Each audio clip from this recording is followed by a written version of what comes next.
Chodesh Tov Rabbatai. This is Rosh Chodesh Av tonight, and tomorrow we're going to be celebrating the incoming of the month of Av. But the celebration is quite different than any other celebration. What does that mean? Actually, right, the Gemara says in Masechet Ta'anit that Misha Nichnas Av b'matin b'simcha. What does that mean? When Av comes in, we have to diminish the joy. We have to become less joyous. Why is that? Because these 9 days until Tisha B'Av, from today until Tisha B'Av, these are considered to be sad days, So, therefore, the holiday itself, Rosh Chodesh, tonight and tomorrow, is actually a happy time, because, Rosh Chodesh is a holiday, right? On the one hand. On the other hand, the 9 days are supposed to be sad days. So, somebody texted me today a question regarding that. He said, okay, so what do we do, on Rosh Chodesh? Tomorrow, should we be happy or should we be sad? What should we do? It's a contradiction. On the one hand, we have sadness. On the other hand, we have happiness. So you know what I answered him? I said, my answer was very, very specific. I told him, I said, you should be happy because it's Rosh Chodesh. But don't make a party. Don't make parties now, which are not necessary, unnecessary parties, because it's still the 9 days. You're not supposed to make parties in the 9 days, unless it's a Seudat Mitzvah, something from a Mitzvah. But anyway, this reflects my answer, what it says in the Mishnah Berurah regarding this. It says as we said in the Gemara, it says when this month comes in, we diminish simcha, we diminish joy. But it says in Mishnah Berurah, there's two ways to understand that. One way is to say that we diminish the joy, the personal joy in your heart. Don't be so joyous. Be a little bit sad, be a little bit down. There's also another way to interpret it, which is to say that don't make parties, don't make these celebrations during the 9 days. Which is the more accurate way to describe it? The truth is that probably the better answer is to say not to make parties, because usually when it says in the Gemara to diminish simcha, it's talking about not making parties. Not that you should be sad in your heart all 9 days like that. You know why? Because it says, if you do it Hashem b'simcha, bo lefanav b'rinana, in the Tehillim it says, right? That you have to serve Hashem with simcha. You have to serve God with joy. So what does that mean? It implies that you should be always joyous. No matter what happens, you should be joyous. Within the limitations of flesh and blood. We're all only human beings. But we should try to be joyous all the time. Because why? A person, when he gets depressed, it brings impurity into his soul. When a person is down, stress, stress heavy, like this kind of thing, right? When a person gets down, depressed, so that makes him impure. Because there's nothing more impure than being down, than being depressed. Depression, you know what it leads to, right? It leads to suicide. Suicide solution, right? That's the way it is. One thing leads to the other, snowballs, domino effect, blah, blah, blah, blah. Because depression is almost like death. That's what it is. Come join us, have a seat. Therefore, the better way to understand it is to say that when it says, right, that we should diminish the simcha, not to say that you should be not joyous in your heart, because this will contradict what it says in the Tehillim. What that means is we should reduce parties, no parties now. So the only parties we should have for the 9 days is Seudat Mitzvah. What does that mean, Seudat Mitzvah? That means that a person can have a Seudat Siyum, finish a Gemara, finish some book in Torah. Once you finish, you're supposed to make a party. So that's a Seudat Mitzvah. Or let's say you have a Brit Milah, right? You had a baby that was born, a grandson or whatever, was born. So you gotta do Milah. If you do Milah, you have to make a Seudah. If you do a Seudah, you can also bring music. Stratocasters, Les Pauls, all kinds of things. You can bring music, and that means you can also dance. So when it comes to these Seudat Mitzvah, something which is a Mitzvah, you're allowed to celebrate in the normal way, without diminishing anything. But so what kind of parties should we diminish? Birthday parties like this, which is for a person's ego more. It's not really a mitzvah. What mitzvah is there to celebrate your birthday? The only person we found in the Torah that celebrated his birthday, who was it? Paro, right? Paro was a Rasha, So what does that mean? That celebrating your birthday is not really considered to be such a great thing. What are you celebrating? When you got older, 1 year older? You're 1 year closer to, where? To Mount Hebron over there, right? Whatever it's called. Right? What are you celebrating? What's the celebration for? You're celebrating your birthday. Whatever, anyway, the idea is like that, right? But I'm going to get back to the issue of the laws of the 9 days, but I want to first talk about something else, which is a little bit more on the mystical side, right? which is, there's a Zohar in the Zohar Kadosh, in Parshat Shlach. It says over there in Daf Kuf Samechet Amud Aleph. It's over there. It says over there regarding the soul of the converts, right? Because the converts are considered to be very interesting breed of people, very interesting species, whatever you want to call it, right? So it says in the Zohar Kadosh, how are the souls of the converts formed? What's the way that they're formed? So it says like this, right? That in Gan Eden, in the upper Gan Eden, because there's two types of Gan Eden. There's the lower Gan Eden, which is here, as we said last week, it's in the earth, the lower Gan Eden, right? There's also the upper Gan Eden, which is in Shamayim, in the heavens. So what happens is that the upper Gan Eden, there are souls over there that are dwelling in that place without a body. There are souls without a body. So those souls that are dwelling without a body, what happens is that they have also some kind of a union between them. Just like a husband and wife, they have a union between them, whatever. So they also have union there, more spiritual level. But nevertheless, what they do is that they bring forth souls, new souls. Just like a person, when he has union with his wife, he brings forth a child, right? He bears a child. So also up there, they're also bearing children like that. What does that mean? Spiritual children, souls they're bearing. This is the idea. So what happens is that when they bear those souls, a new soul is born into the world. So it says the Zohar Kadosh, those are the souls of the converts. That's where they come from. Those unions up there in Gan Eden, in the upper Gan Eden, in the Garden of Eden up there, those are that's the place where the converts' souls are born, are created over there. And then, says the Zohar Kadosh, after that comes down the soul of the convert, right, to the lower Gan Eden. They move him down, right? They take the elevator, right? They press the button. The elevator today, they're very fast, right? You can go from the 100th floor to the basement, right, in like 45 seconds. Go to the World Trade Center, the new one. You'll see over there, right? So what happens is that they bring him down with the elevator. Boom, boom, boom, comes down, right? And then he's waiting over there. What is he waiting for? He's waiting for his opportunity to come into the world, right? How does that happen? If somebody converts, right? Some new convert comes into the world. He converts. What happens is that he gets a new soul. The convert, when he converts, he's not the same person that he was before. He's a newborn. You know what I mean? So he gets a new soul. The old soul that's it. There's nothing to talk about anymore. That old soul cannot dwell with the new soul. It cannot be like together. They're together. Why is that? What's the reason why? Because that old soul is from the Sitra Achra, it's from the Satan. You know what I mean? How can soul of Satan and soul of God, right, together, dwell together? It's like, plus minus, you know what I mean? AC/DC doesn't go together. Doesn't work. AC/DC doesn't go together, right? So therefore, what happens is that the old soul leaves, the new soul comes and takes its place. So the person is now a new human being. It's considered to be like he was born that day. It's a newborn, really, actually, like literally newborn. That's what a convert is. So that's why when you ask, really the truth is, if you ask a convert, when is your birthday? You shouldn't say the day he was born from his mother. You should say the day that he converted. That's really his birthday. You know what I mean? According to what we just said. So a convert is born now. He gets the new soul. He comes into the world. But you know what it is? This Zohar sounds very nice. But it seems to contradict what we find also in the words of Chazal. You know what the Chazal say, right? In the Midrash.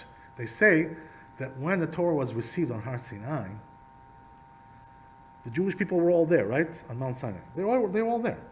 But there was also souls there that were not, clothed with bodies. All the Jewish souls were there, even the ones that are destined to be born later on. That's what it says.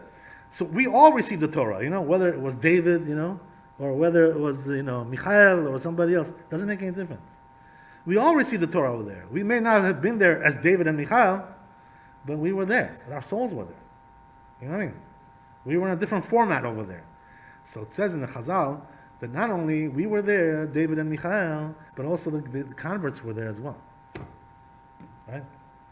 All the souls of the converts were also there. So you see what the problem is now? What I said in the beginning and what I said now contradicts each other. You see the contradiction? I just told you that the souls of the converts are created as they come down. It's a new creation. As the souls over there procreate up there in the upper heavens, it's something new. But I just told you they were around in the time of Har Sinai, the one that Mount Sinai, the Torah was given. So the contradiction over here. It's a stira, it's a machloket. Apparently there's two different opinions about how the souls of the converts are formed, whether they were always around or not, whether they're created now. So let me ask you a question. How do we reconcile these two opinions? You know that there's an answer for every question in the Torah. Sometimes we just don't know what's the answer. There's a way to reconcile everything. By the way, that's the difference between times of now and times of Mashiach. Now, we don't have the answer to all the questions in the Torah. There are things that we cannot answer. We don't know the answer. There's this opinion, there's Bet Hillel, there's Bet Shammai, right? There's Rabbi and Abaye, there's Rabbi Meir, Rabbi Yehuda, and there's Rabbi Yosef, Rabbi Shimon. But in the times up there, they're going to tell us, right, when Olam Haba comes, we're going to know all the secrets. We're going to know all the answers to all the questions. So if that's the case, this question also has an answer. This contradiction has also an answer. So how do we reconcile? The truth is that there is a possibility to reconcile, even before we get to Olam Haba, right? What's the way to reconcile? Because there's also another Zohar Kadosh, which says something else, which helps us a little bit. You know what it is? That the Zohar Kadosh teaches us, it's also brought down in the Rambam, by the way. The Rambam was not really a Kabbalist, but he also knew this. He had a tradition. You know, from his rabbis, there are certain things that people got from their rabbis. So, you know what it says, right? It says in the Zohar Kadosh, it says in the Rambam, that the soul has three parts. The lower part is called nefesh. That's the part that really, controls the body. It's connected to the body directly and controls it and regulates the body. Then we have the ruach, which is above that, connected to the nefesh. And then we have the neshama, which is also above that. So, why do I tell you this? Because when the convert converts, even though it could be that his nefesh, his basic soul, was already around the time of Har Sinai, of Mount Sinai, but nevertheless, the neshama, the higher part of his soul, was created now. So therefore, there's no contradiction. You understand? The way to answer the question is that there are certain parts of the soul that were around at that time as well. But there's also new parts, the higher parts, which are created now, and therefore, right, it all comes in it can all be reconciled very well. That's the idea. Okay, very interesting. Also, there's in the Torah, we learn something about the converts. You know what it says, right? Several things it says about the converts. First of all, it says, "Ve'ahavta et hager." What does that mean? You should love the convert. So we're commanded to love the converts. Why? But it also says something else. It says in the Torah, "Ve'ahavta l'reacha kamocha." What does that mean? You have to love all the Jews. All your fellow Jews you have to love. Right? Whether they're Persian or Bukharian or Georgian or Moroccan or whatever they are, German, Yekis. Doesn't make any difference who they are. You have to love all your fellow Jews, whether they're blonde, blue-eyed, or dark-skinned, whatever. What difference does it make? So then, why does it tell you to love the convert? You have to love all the Jews. The convert is also included in that. So the truth is that there is ways to answer that, right? The simple way is to say that you may think that when it says the Jews, we're talking about the born Jews, but not the converts. So it comes and tells you you have to also love the converts as well. But also, there's something deeper there. It says in the Gemara that it says several times in the Torah, "Ve'ahavta et hager," to love the ger, to love the convert, and not to afflict him also, right? Not to afflict him, not to denigrate him, not to pull off some kind of insult him, and so forth and so on. So it says in the Gemara, the reason why it says so many times about the convert, warns you, is because surora. That's what it says in the Gemara. What does that mean, surora? That means that they're very vulnerable. Like if you insult a convert, or you wrong him, he gets very, his nature is gets very offended by things like this. You know what I mean? He has a nature to be agitated by these kinds of things, very, very, very much. So therefore, when you do that to him, what you're doing is you're really destroying him. You're ripping him apart. When you afflict the convert, he doesn't have the strength to withstand this kind of behavior. The convert, he's weaker in that regard. So therefore, don't afflict him. And also love him. So the question is, why love him? Loving somebody is in the heart. It's not something that you say, I love you, That's not what it means. In your heart, you have to love him. So the question is, why? We already said you have to love the Jew. Every Jew you have to love. So why the convert so much? So it says in the Midrash, the reason why you have to love the convert so much is because he's a hero. Right? What's the heroic aspect of the convert? What is that? What does that mean? So you know what it says, right? It says that the reason why they're considered to be heroes, the converts, is because they're in a sense they're better than the Jews, the born Jews. What's the advantage that they have? The advantage is that if you have a Jew, who did teshuvah and he became religious and so forth and so on, so okay, because he's commanded to do these things, you know what I mean? So you expect it from him. I mean, it's expected. It's something which is, you know that it has to be that way. Because we're commanded to be like that. But the convert who's not commanded, and nobody told him to do this. Nobody pushed him into it. Nobody told him nothing about that. He's coming from a place where he knows nothing about Judaism. He knows nothing. He's an underdog. You know what I mean? The convert is a total underdog. So therefore, if he comes and takes on the Torah, takes on the mitzvot, this is a real hero. You know what I mean? From nowhere. Like from left field you came? Where'd you come from? Who are you? Where are you? Where are you coming from? Why did you come and join us? For what? What do you have with us? So the answer is, right, that they're heroes because they come, from nowhere. They have no obligation for that. So therefore, we're commanded to love them because of that. And that's why Hashem loves them also.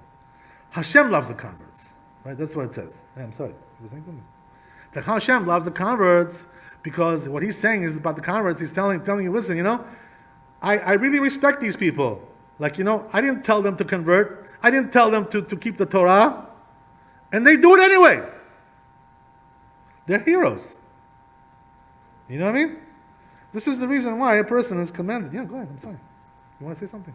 Maybe this applied back in the day, especially when the Tanakh or whatever was written. Nowadays, people search for something different. People search for something other. It doesn't. You're wrong about that. You're completely wrong about that. That what? What are you saying? What are you saying? People. It's not me. I'm telling you from the Torah these things. I get it. That's why I mentioned. This is not my personal opinion. You know what I mean? A while ago, but in this day and age, it doesn't work like that. What does that mean? Most people that come in as converts, they have ulterior motives. Oh, I see. Oh, now we're getting somewhere. Maybe they can't find the right husband. Maybe they can't. Are you kidding me? We're getting somewhere. Your name is Moshe, right? Your name is Moshe? Yes. Moshe, okay. So I'll tell you something interesting, Moshe. Since you got me into this, right, we have to shift. We're gonna shift modes a little bit. Shift into a different mode, and explain to you. We touched upon that. Yeah. Okay. So what do you remember for what did we say about that? He's absolutely right. Yeah. About the motive may not be pure. Yes. We were talking about that before. Okay, we talked about that before. So let me just give you an answer regarding your question, regarding your difficulty that you have with this. So the truth is, I wanted to talk about this anyway, but you got me now into it. You triggered me right into it. So let's talk about it. So it says in Zohar Kadosh something also, another issue, which is very, very strong about converts, something very powerful. It says that you have two types of converts, basically, There's the type that I'm talking about, the hero guy, the Superman, There's the guy you're talking about, right? Who's the bum. Opportunist. It's both true. What does that mean they're both true? That means that there are two types of converts. There's one, which is called what? The Ger Tzedek. One is called the Ger Tzedek. What does that mean? The righteous convert, right? Literally, that's how you translate it. This person is the guy that I'm talking about, the hero. That came from nowhere, just to serve God. The guy you're talking about, the opportunist, we don't call that Ger Tzedek. What do we call him? Erev Rav. Right? These are people who convert for ulterior motives. So we have both of these groups in the Jewish people trying to come into the Jewish people. We have both of them. You know what I mean? So they're both true. So the truth is, right, that The whole process of converting somebody is designed for what? Designed to screen out the guy you're talking about and to accept the guy that I'm talking about. It doesn't always work that way. Right? There are people who slip through, right? But it's that's what it's designed to do. So what does that mean? It says in Zohar Kadosh something like this. Amazing. He brings over there in the commentaries talk strongly about this over there. They say that what happens is that a person who's a real convert, right? Now we have a third opinion going over here, contradicting what we said a little bit before. But it's all reconcilable. It says that the souls of the converts, who are these people? These people are actually Jews. The ones that I'm talking about, the heroes, Ger Tzedek. They have Jewish souls. So what happened was that they were reincarnated as Goy because of their sins, They did very, very heavy sins. So a person who does very heavy sins, he comes back as a Goy, comes back as those Polish guys, one of those guys. One of those guys, Trinity, this kind of stuff, So what happens is that he comes back like that, and now what happens is that his tikkun, his rectification, is to convert to Judaism, to realize the truth and convert. Why? Because he left the Jewish people, because of his sins. Now he has to come back. This is rectification. So says the Zohar Kadosh, the Mefarshim over there. There's a book called Matok Midvash, one of the Mefarshim on the Zohar Kadosh. He brings over there some commentaries that say that what happens is that because of the fact that the convert is actually a Jewish soul, the real convert, right? The Ger Tzedek. So what happens is that person is always yearning. He has a yearning to come back to the Jewish people. So he'll do anything to convert. You know what I mean? He's willing to go for anything. He's very adamant. He's very stubborn. He won't give up until you take him. He'll keep knocking on your door. Like that. Right? That's what he does. Why is that? Because he knows that he doesn't belong over there on the other side. It's not his place. You know what I mean? So he's dying to come back. This is the real convert. I find Yeah. that a lot of people Yeah. in today's society convert when they're getting married. They're coming from different. Yes. So You're talking about his category. That's more in the... well, Okay, what's okay. wrong with that? Yeah.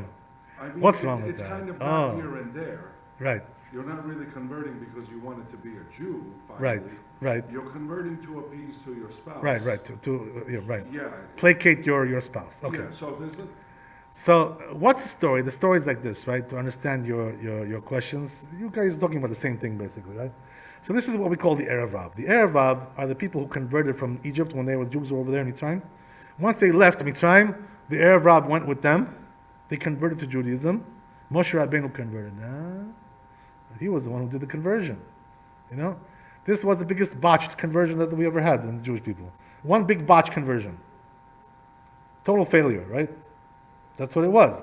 But Moshe Rabbeinu made a mistake. This was one of his mistakes that he made in his lifetime. He has to rectify that, by the way. He has to come back and rectify his I never knew mistake. that. Yeah. This was a big mistake. It was a big botch. It was a big botch. Big botch up, right? It's not only Trump that makes mistakes. Moshe Rabbeinu also made mistakes. A lot of the people that They have God deal. killed off Yeah. when we received the Ten Commandments were converts. They were Jews. Right, the Erev Rav. Yeah. That's it, right. That's the idea. So what happened was like this, right? That these people converted for ulterior motives, The Jews became powerful, they became wealthy. Maybe we can get a Jewish wife, I heard that they're very loyal to their husbands, All kinds of things like this. So these are ulterior motives. So when you see a person who's coming, that's why the Rambam says, right? He brings down halakha, that before you convert somebody, it's also brought down in the Gemara, this issue. Before you convert somebody, right, the rabbi should check on this person to ascertain whether this person is doing it for the ulterior motives, for the wrong reasons. So wait a second. If Yeah. a guy meets a girl, Yeah. she's Jewish, he's not. Just Right. It could be vice versa. Yeah, vice versa, I'm sure. just putting out this example, and he is in love with her, Yes. and she persuades him. She says, "The only way I'm going to live with you, Right.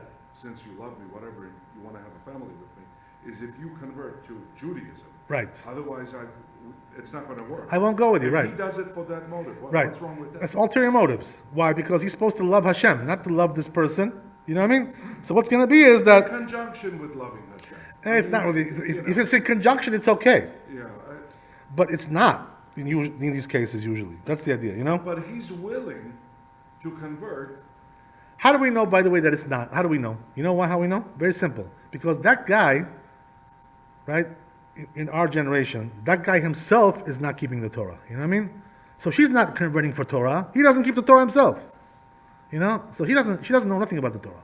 All she knows is she wants this guy. You know, they fell in love. That's all she knows. What does she know about Torah? He himself doesn't know about the Torah. Well, she's respectful of her Jewish faith Yeah. to the extent that she's making him convert. So what's going to be is like this, right? In a case like this, what you're describing, you know what's going to be? That person will convert. You know, if they're lucky, they'll do a kosher conversion. If they're lucky, or turn out to be a reformer conversion, right? Which is not kosher, obviously, right? It's like you did nothing. So it's zero, you know, big fat zero. That's what you have over there. Nothing. Whether it's conservative, whether it's reform, whether it's reconstructionist, whether it's destructionist or destruction, whatever it is, right? Construction, destruction, it's all the same. That's the idea, you know? It's all fake, these conversions. It has to be done kosher, the conversion. Otherwise, not worth nothing. Zero, it's a big fat zero. So, what I'm telling you is like this, right? That these people who come, if he's lucky enough to get a kosher conversion, let's say, right? On the good side. Most of them are not even that lucky. But, you know, like Sammy Davis, you know. But anyway, as we said, right? So, what happens is like this, that person will get a Jewish soul because he converted. But because he's weak, you know, he doesn't really have the character of a Jew, he will come to do sins, you know. He won't really keep the Torah. Because he doesn't have you need like a special strength to keep the Torah, which is only found in people who are like a really Jewish soul. Otherwise, he's not going to keep it. You know what I mean? So therefore, it's going to turn out to be a disaster. What does that mean, disaster? He himself doesn't keep the Torah anyway, this guy who's Jewish. And she's coming to be with him, so they're both losers, you know? They're going to destroy everything. They're not going to keep the Shabbat, they're not going to keep the mikveh, they're not going to go to mikveh, so what are they going to keep? You know, if they're lucky, maybe they'll eat kosher, you know, twice a week, and then the other days they'll go to a non-kosher restaurant. If they're lucky, that's the best that they'll do. That's Judaism. You know what I mean? So what we did over here is what we brought another sinner into the Jewish fold, which is a very big sin in itself. You know what I mean? Now you had one sinner. Now you have two sinners. You know what I mean? They're complementing each other. This is what you want. This is what you want in Judaism. That's not what it's supposed to be for. It's supposed to be for. That's the idea. So therefore, this is the reason why people like this, we're supposed to screen them out. You know, what you're talking about. The ones that we want. But sometimes it happens. They get through. It's all min hashamayim. Everything's from heaven. You know, in the end, something good can come out of that too. Maybe down the road, you know, 100 years later, 200 years later, something maybe good will come out. Like the case of Shechem, right? The Shechem what happened with Shechem? That they converted not for the right reasons. But anyway, in the end, Shechem came back as a Gilgul, came back as reincarnation, and he was Rabbi Akiva. You know? 2,000 years later, whatever. So you see from there that something good can come out later on, for down the road. But right now, it's a disaster. You know what I mean? So therefore, we're commanded not to take people like that. That's the idea. Rabbi, Yeah. Is it a sin? Like obviously, a Jewish guy gets married to a non-Jewish woman, his kids aren't going to be Jewish. It's Of course. obvious to see the drawback in that. But is there a sin for a woman marrying a non-Jewish guy? The kids are going to be Jewish. Yes. Well, you know, it's good that you asked this question. Actually, we talked about this in one of our classes, your question. The answer is that it's also considered to be a sin. What does that mean? That it's not, in the Torah forbids any Jew to marry a non-Jew, whether it's the woman or the man, right? But the truth is that the man, as you said, as you mentioned, is more severe than the woman. Why is that? Because the children won't be Jewish, like you said. But although the children will come out Jewish when it comes to the lady, but they come out blemished, you know? It's not the same kind of soul. What does that mean? That since the father was not Jewish, so you're mixing two different things over here, you know? Bad and good. So therefore you're going to get something in the middle. You know, not so good, you know what I mean? Shotness, you know? It's a bad mixture, you know? When you mix good with bad, it's 50-50. Harrison Ford turned out okay. You know what I mean? So this is the reason why, even though they're kosher, it says in Shulchan Aruch, in the Gemara also, Masechet Ketubot, it says over there, that they're blemished, these children, They have blemish. They're not 100%. Also, they're not considered to be from the tribes. Why is that? Because the tribes come from the father's lineage, not from the mother's. So therefore, they have no tribe. So they're kind of like, somewhere outside a little bit. Yeah, okay, there are some people who are considered to be somewhat blemished. There are also other types of blemishes, whatever, But anyway, there's still prohibition, yes, obviously, there's a prohibition, yes, of course. But there's also something even more than that, right? Which is that they say, the Chazal, that if a Jewish man marries a non-Jewish woman, he won't have any portion in the world to come, like destruction, total. Doesn't say that about the woman, though, who marries the non-Jewish man. Doesn't say that, but still forbidden.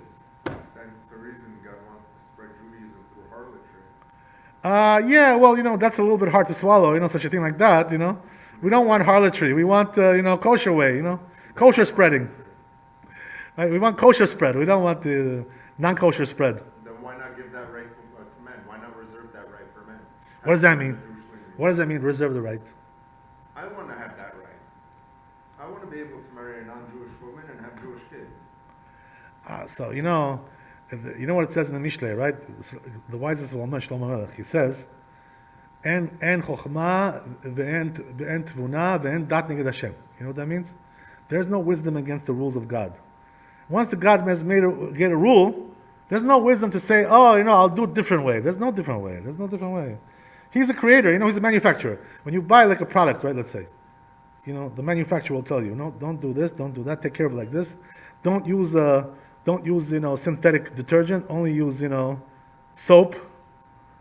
If you do, you're going to damage it. So here also, God is telling you, right, if you do it this way, you're damaging your soul. You know what I mean? This is the problem. So every sin that a person does damages his soul. This is what happens, So, okay, getting back to what we said, right? I'm sorry, you want to say something? Getting back to what we said, we were talking about the converts, right? Also, there's other things mentioned about the converts. Some very interesting stuff. That Zohar that we just mentioned at the beginning of the lecture, what we said was that the soul comes down, it's created up there in the upper Gan Eden, and comes down, and then comes to a convert. So what it says over there is that it comes under the wings of the Shekhinah. What does that mean? That's how we describe, right? When a convert comes into the Jewish people, he comes under the wings of the Shekhinah, of the divine presence. It's like an expression, So Zohar Kadosh says, why does it say under the wings of the Shekhinah? It should say in the wings of the Shekhinah, like on the wings. Like eagle, when an eagle flies, right? When a bird flies, right? Usually when a bird flies, regular bird, usually puts the, where does it put the, when the eagle flies, yeah, exactly what I want to say. Where does he put the children? On top of his wings, right? But the other ones put it on the bottom, whatever, because the eagle is not afraid. You know what I mean? So we really want to be on top of the wings, right? On the wings of the Shekhinah. Why would you want to be under the wings of the Shekhinah?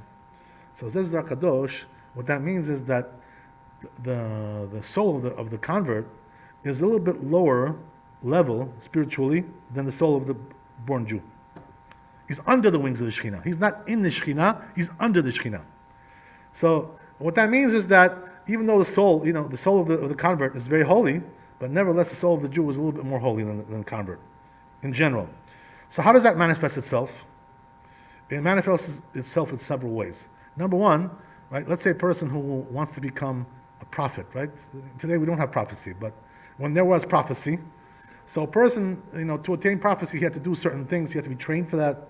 There was like a school for that, There was a special school, Apex, one of those schools.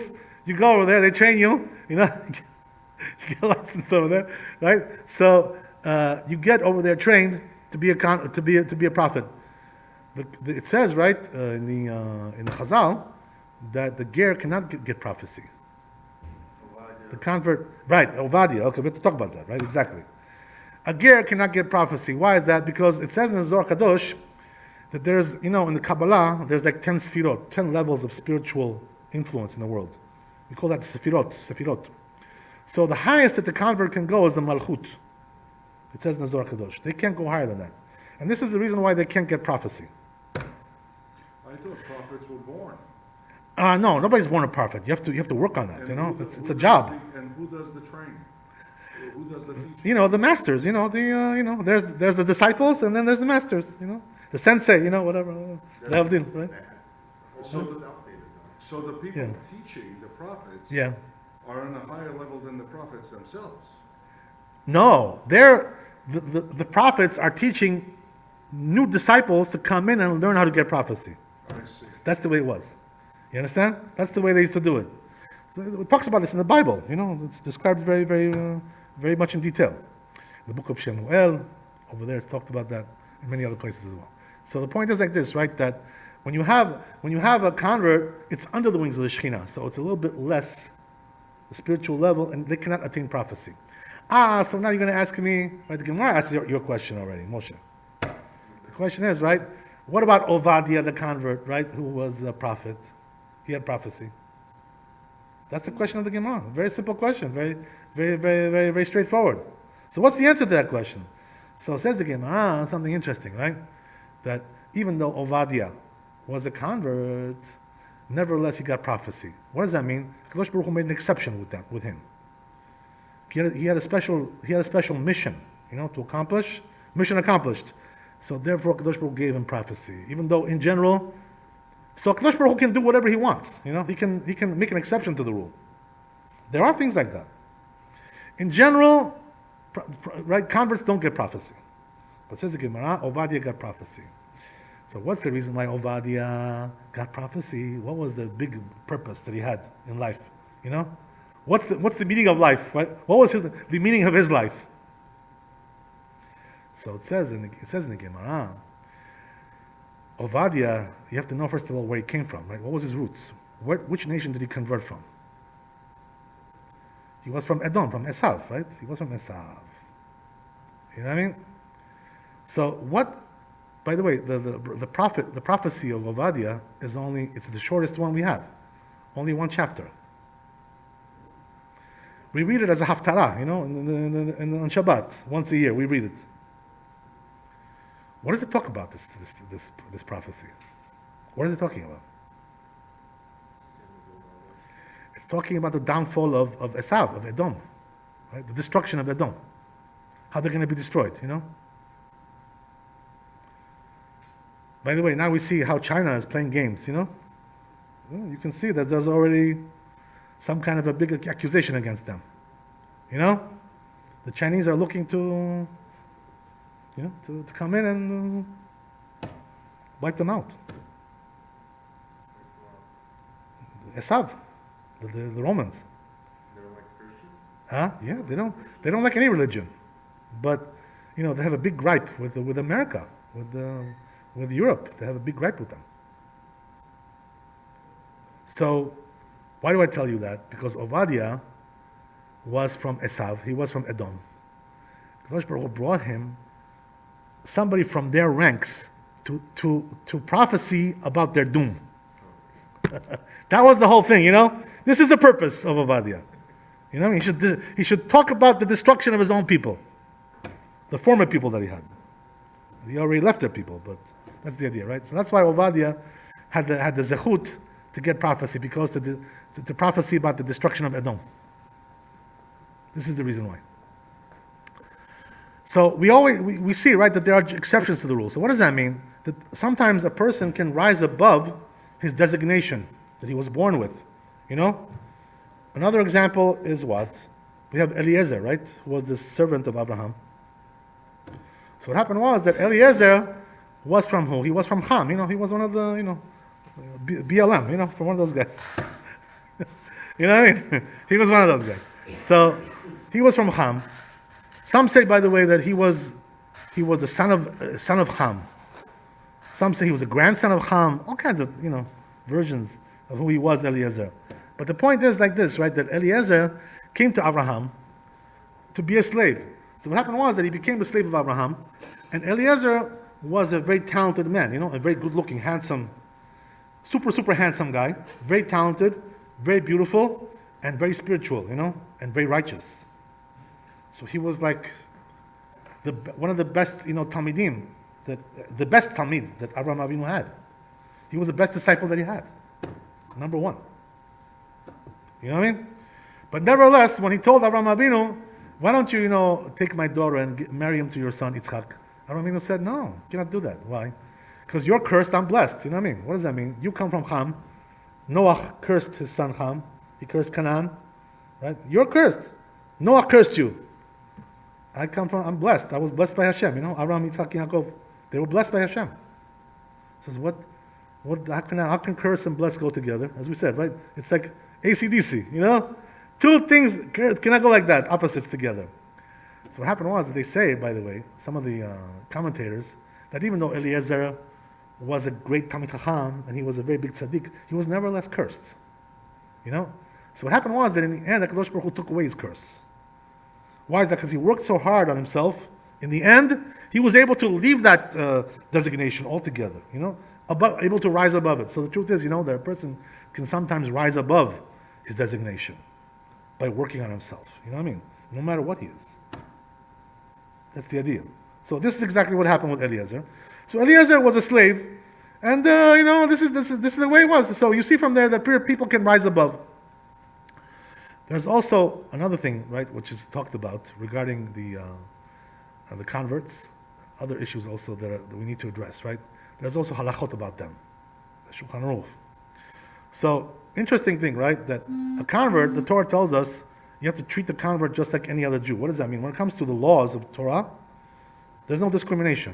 Just like he gets treated, he must be treated the same. No differentiation between one and the other. But on the other hand, what happens is, right, that the convert, even though he's treated equally with everybody else, what was I going to say? I slipped my mind. But anyway, what I want to tell you is, right, that I'll get back to that. But what I wanted to say is that the convert, there are certain things that he cannot do, certain jobs that he's not allowed to do according to the Torah. We treat him equally, right? I just remembered. We treat him equally when it comes to how we treat him, regarding the laws, breaking the laws or keeping the laws. But there are certain functions that a convert cannot fulfill, according to halakha. One of them is, let me ask you a question. Can a convert be a king? No, cannot be a king. Right? Cannot be a king of the Jewish people. A king of the Jewish people has to be somebody who's born Jewish. Similar, by the way, we have in America also, to be president, you have to be born in America. Similar to that idea, lehabdil. If you're born in Hawaii, like, our friend, right? You know what I'm talking about. They say, I don't know exactly what it was, whatever. Anyway, the point is, right, that wherever it is, you have to be born. Also, right, and the truth is that to get any kind of position like that, leadership, a convert is not allowed to take any position like that in the Jewish people. So there are certain things they cannot do. So what does that mean? That also another thing which we find in the halakha is that a convert also cannot be a judge, cannot be a dayan. What does that mean? He cannot judge Jews, other Jews who are born Jewish.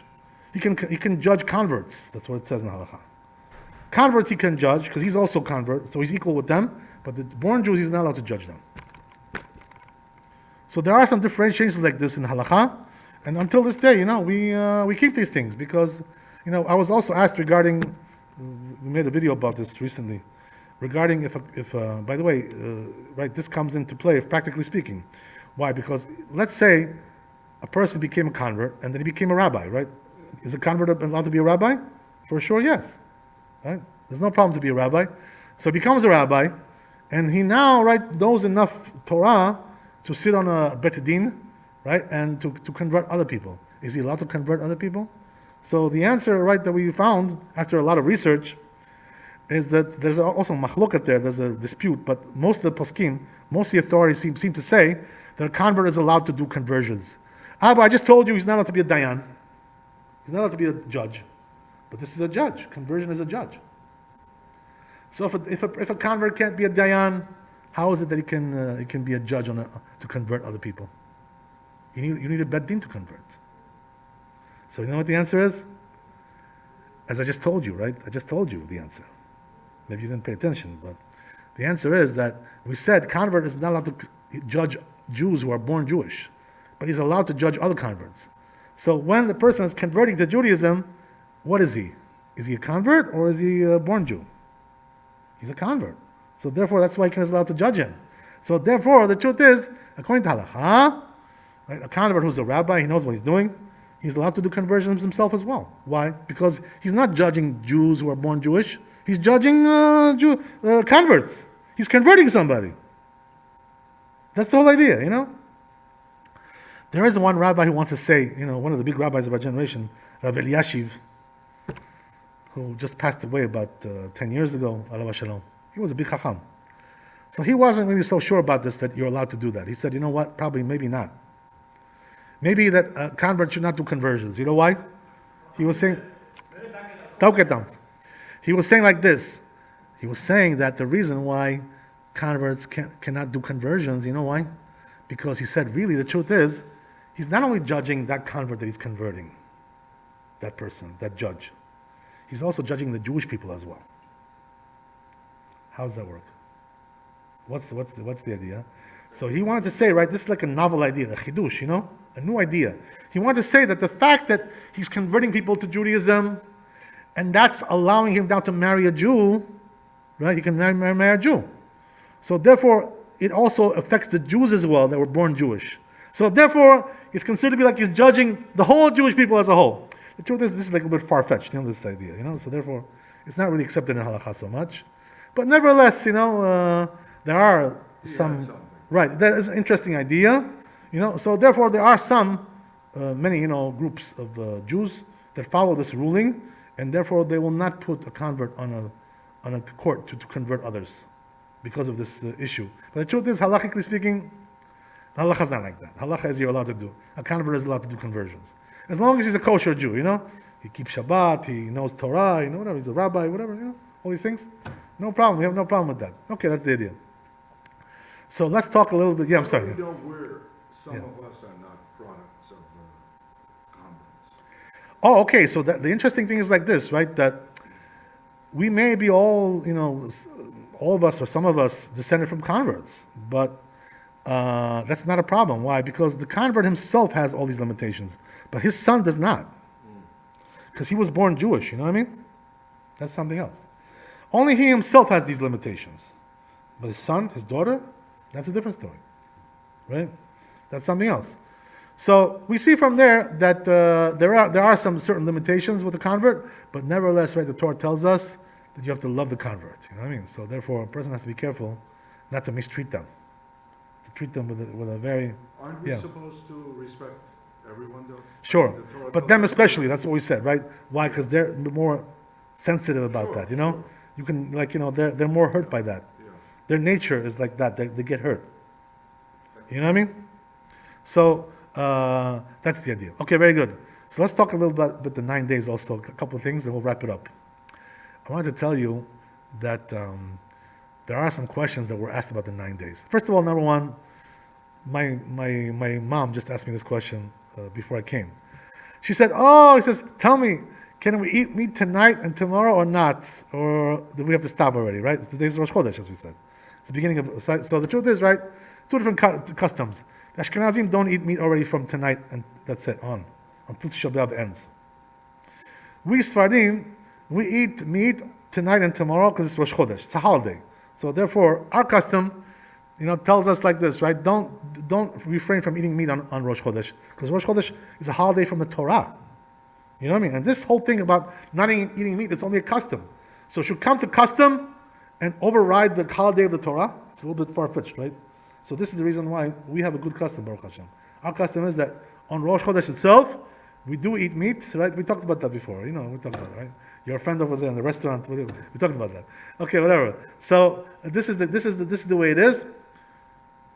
So what about regarding other things, right? When it comes to other things, there's also another prohibition which kicks in now, which is not to sew a new piece of clothing, to make a new suit or new dress or something like that. Not allowed to make a new clothing on the 9 days between now and Tisha B'Av. Also comes along with that another prohibition, which is not to buy new clothing as well, not to purchase new clothing. So if you don't really need to purchase anything right now, better not to purchase nothing, as long as you don't need it. But If a person needs something for the 9 days or for Tisha B'Av, he needs to buy something, piece of clothing or whatever it is, he's allowed to buy. Why? Because only things which you don't need, we don't allow you to buy. But things which you need right now, you can't go without it. Today, right, how many shirts do people have in their closet? They have like 10 shirts in there, whatever. They need another shirt? No. You can't go without a shirt. You know what I mean? Give me a break. So therefore, don't buy now another shirt. But if you don't have, something, let's say for instance, right, the classic case is a person doesn't have, on Tisha B'Av we wear like sneakers because we don't wear leather shoes, just like Yom Kippur. So if you need to buy sneakers, which are not leather, canvas sneakers, if you need to buy them for Tisha B'Av, you're allowed to.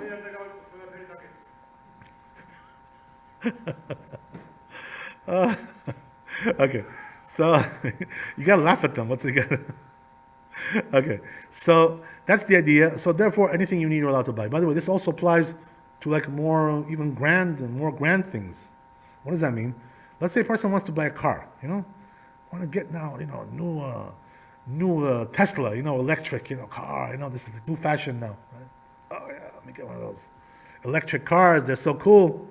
I want to be like those newfangled guys. Are you allowed to buy a new car in the 9 days? That's the question, right? The truth is that my friend asked me this question, a similar question about a different time, but the same idea. So I told him, I said, listen, if you need the car, you can buy it. If you don't need it, don't buy it. You know what I mean? So he told me my lease is up, they're taking my car, so I'm not going to have any car left. So I said, okay, so buy another car. What can you do? You have to go to work for God's sakes. You know what I mean? So how are you going to go to work if you don't have a car? What are you going to do? Take a cab every day? Spend, $500?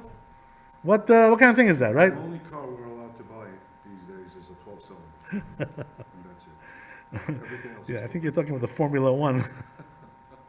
Okay, so anyway, the rule is like that. Whatever you need, it's just for a need, not for pleasure, not to go on the Grand Central Parkway 90 miles an hour. Not for that. We're going, to your job, to the dental lab, something like that. That's something else. It's a different story. But if you're just doing it for pleasure, not allowed to buy. So the person has to know, right, that there's a difference between this and that. Also, even though we said, right, that you're not allowed to sew a new beged, a new clothing, but what you are allowed to do is to fix something which got ripped, got damaged. That you're allowed to do. That's not really called like such a, simcha. It's not really like, happiness to sew up something that got ripped, or to fix a shoe, the sole came out. You know what I mean? That's not happiness. Happiness is when you buy something new. So therefore, to fix something old, that you're allowed to do. That's something else, right? This is the rule. Also, my daughter, one of my daughters, she always, not always, but she asks me this question sometimes. This is like a lady's question, typical lady's question. You know what she asked me, right? On the 9 days. She says, Abba, am I allowed to go to the store and buy like clothing? So I tell her, no, don't buy clothing. So she tells me, but it's on sale, and if I don't buy it now, then the price will go back up, and then I'll have to pay more, 30% off. So the truth is that I looked it up, this halakha, and what we find, right? The poskim say something interesting. Maran our Rabbi, he also writes this down. That the rule is like this, right? Whatever you're allowed to do on Chol HaMoed, the intermediate days of the holidays, the prohibitions over there, you're also allowed to do here. So what does that mean? On Chol HaMoed, Pesach or Sukkot, the intermediate days, what you're allowed to do is like this, right? That, let's say there's a sale. And if you don't buy now, you're going to lose money. Whatever it is, right? You're buying clothing or you're buying bars of gold, I don't know, whatever it is, right? Anything. Whatever it may be. If you don't buy now, you're going to lose. So the rule is that you're allowed to buy, even though we don't usually allow you to buy things on these days. But when it comes to financial loss, we allow you to buy. Just like on Chol HaMoed, we allow you to do that. So it's not going to be any more stringent over here, which is only a custom over here. Over there, it's from the Torah, Chol HaMoed. That's something else, Here, it's just a custom. That's so it, therefore, Jewish law, not to lose money. No matter what. No matter what. now you're talking. No matter- Yes, that's very true. Okay, I can't argue with that. Okay, so the idea is like this, right? That whatever is going to cause you loss by not buying something, it's allowed to buy. But it has to be real, be honest with yourself. Don't play games. You know what I mean? Hashem knows what you're doing. You know what I mean? So don't play around. If it's really true, it's true. If it's not true, don't play around. You know what I mean? It's not respectable. That's the idea. So that's regarding the issue of not buying new things during the 9 days. But once, right now, what happens is the Ashkenazim already are now not doing from this day and onward. They're not doing haircuts. They're not doing laundry, right? And they're not eating meat just like we. Okay, that's for sure, right? But there's also another prohibition, which is that they don't. I'll remember it in a second. But anyway, the point is, right, that for us as Sephardim, these things are allowed until Shabbat. Bathing, laundry, and haircuts. These three things. Just remember it, right? These three things, for us, it's allowed until Shabbat. When was their side of the rules? These customs came in Europe, because they were in Europe, so they added all kinds of stringencies. In Europe when, though? Throughout the last 1,000 years. Oh, okay. So, he may have generalized the Mashkiach. Yeah. Because he said, because the Ashkenazim suffered more in the Right. I took it because a lot of them were perished during the war. Right. So I took it from there. But Sure. I didn't know that this... Yeah, they've been suffering for a long time. By the way, they're also suffering from the stringencies as well. The stringencies are also suffering from that. That's also true. That's something else. Hashem should have mercies. What can we do? If they don't keep their side of the customs, what's going to happen? Let's say an Ashkenazi person eats meat. Yeah. What's going to happen? So, when you break your custom... As a Jew, he or she will be punished on a different level. Okay, this is a very good question, by the way, what you're asking. So it says the Chida, Maran Chida, Rabbi Yosef David Azulai, one of the great Sephardic authorities in the last 300 years. He says that if a person doesn't keep his own custom, he gets punished for that. So therefore, on Yom Kippur, he has to do teshuvah on that, vidui and teshuvah. Because also when you don't keep your customs, you go like other people's customs. That's also, a no-no. So there's an Ashkenazi in an Ashkenazi-run Glatt Kosher steakhouse, right, watching a Sephardi pig out. Right, exactly. That's the idea. And he's not. He's preparing the food for me. He's suffering from that too. Yeah. And he's not allowed The suffering goes on. Okay. What can we do? Hashem should help. No, it's just funny. Okay, whatever. So anyway, the point is like this, right? That these three things, as we just said, haircuts, laundry, right? And what was the third one? You mentioned, right? Bathing. So all these three things, they don't do already now, the Ashkenazim. And some of them, they already stopped before, after Yud Zayin Tammuz. But we do everything until Shabbat. So therefore, once Shabbat goes out, right, now the story changes, right? This is already the week of Tisha B'Av. Because Tisha B'Av falls on Thursday. So therefore now it's also going to be prohibited for us to do bathing, to do laundry, right? And to do haircuts. So therefore, if you want to do these things, do them before Shabbat. Because afterwards it's going to be already tricky, difficult. The person has to understand that. So therefore, do it now, get it done before Shabbat, otherwise you're going to have a problem next week, right? Whatever it is. So the truth is, right, that when it comes to bathing, there's also a very interesting issue here. We'll finish it up. I don't want to keep you guys too long. So the issue with bathing is very interesting. You know why? Because the rule is, right, why don't we bathe on the week of Tisha B'Av? What's the reason why? Because it's mourning, like we're mourning for the destruction of the Beit HaMikdash. So similar to like a person who loses a relative and he's mourning for him, similar idea. But this is more lenient than the relative. Why is that? Because the relative is from the Torah. This, to mourn from him. The first day, anyway. But the point is that when it comes to these things, it's just a custom, Because it's old mourning. What does that mean? This happened 2,000 years ago.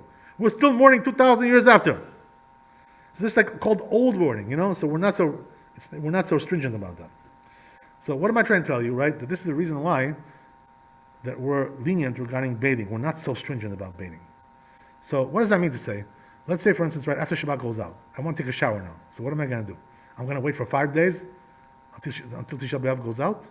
That's what I have to do. So the truth is, right, most of the poskim say that you're allowed to bathe in cold water. Just like in Avel, right, is allowed to bathe with cold water, at least for parts of his body. Same thing when it comes to this week of Tisha B'Av. So therefore, a person is allowed to take a cold shower. That's for sure. But you know what the problem is? Taking a cold shower, it can be quite traumatic. The body, can get really attacked by that. You know how it is, right? A cold shower it can be painful. By the way, if you're old enough also, it can cause you muscle problems, spasms and all kinds of stuff, aches, cold water right on your back. This is very dangerous for some people, So the question is like this, right? If I want to take let's say a warm shower, hot shower, am I allowed to or not? That's the question, right? So the truth is that there are several poskim, including Rav Moshe Feinstein Alav Shalom, and also the Aruch HaShulchan, and also other poskim. You know what they say? Something interesting. What they say is that when they prohibited the issue of bathing for mourners and also for these 9 days, which are also like mourning, they're talking about bathing which is for pleasure, not bathing to clean off sweat from your body. So therefore they say, what they say is that if you want to take a hot shower just to clean off your sweat, it's permitted to do that. You know what I mean? So therefore, if a person really wants to do it this way, he has what to rely on. No problem, If the cold water doesn't, fare well with him, it harms his body, hurts him, whatever it is, he can also make it a little bit warm or make it even hot. According to what we said, since he's not doing it for pleasure, it's allowed, right? So the truth is, that there are some who say we shouldn't go that lenient. It's going a little bit too far. But technically speaking, according to halakha, it's allowed to do that. Because the only bathing which is forbidden on these days is what? We're talking about bathing for pleasure. This is, by the way, supported from the Mishnah. We'll finish over here. There's a Mishnah in Masechet Brachot. It's over there. It says over there, right, that Rabbi Gamliel, one of the big rabbis and leaders of the generation, he was like the president also, Rabbi Gamliel.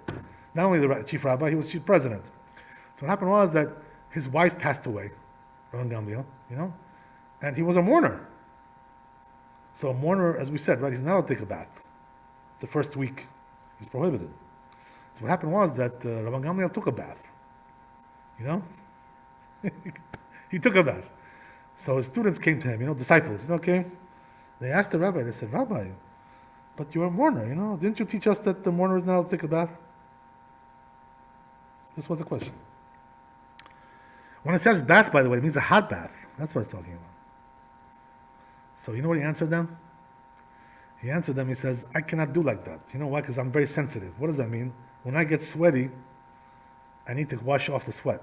I can't go for 7 days like that. Some people can, especially those old timers from the old country, when you get into an elevator with those guys who just came off the boat, you need to get off the elevator right away. It's like smells. You need to run out from there. Why? Because they don't take a bath for the whole week, these people. So when Gamliel told him, I'm sensitive, I can't do that. So what does that mean? We see from there, halacha is that a person is doing it just to wash off his sweat because he's sensitive about the sweat. He's allowed to bathe in a normal manner. He doesn't have to make any differentiation. So therefore, really the halacha is that it's allowed to take a regular shower, but the custom is not like that. The custom is to take a cold shower. If you can bear it, If you can't bear it, I won't watch, Do what you have to do. I'm not going to tell you what to do. That's the idea. Baruch Adonai Leolam, Amen, Amen. Chodesh Tov, Hashem should give you all the blessings of the Rosh Chodesh and all good life and good parnasah. And we should see the Geulah Shlema Bimhera V'Amenu, Amen V'Amen. Chazak u'Baruch. You didn't mention anything about deodorant, so I'm going to be using it.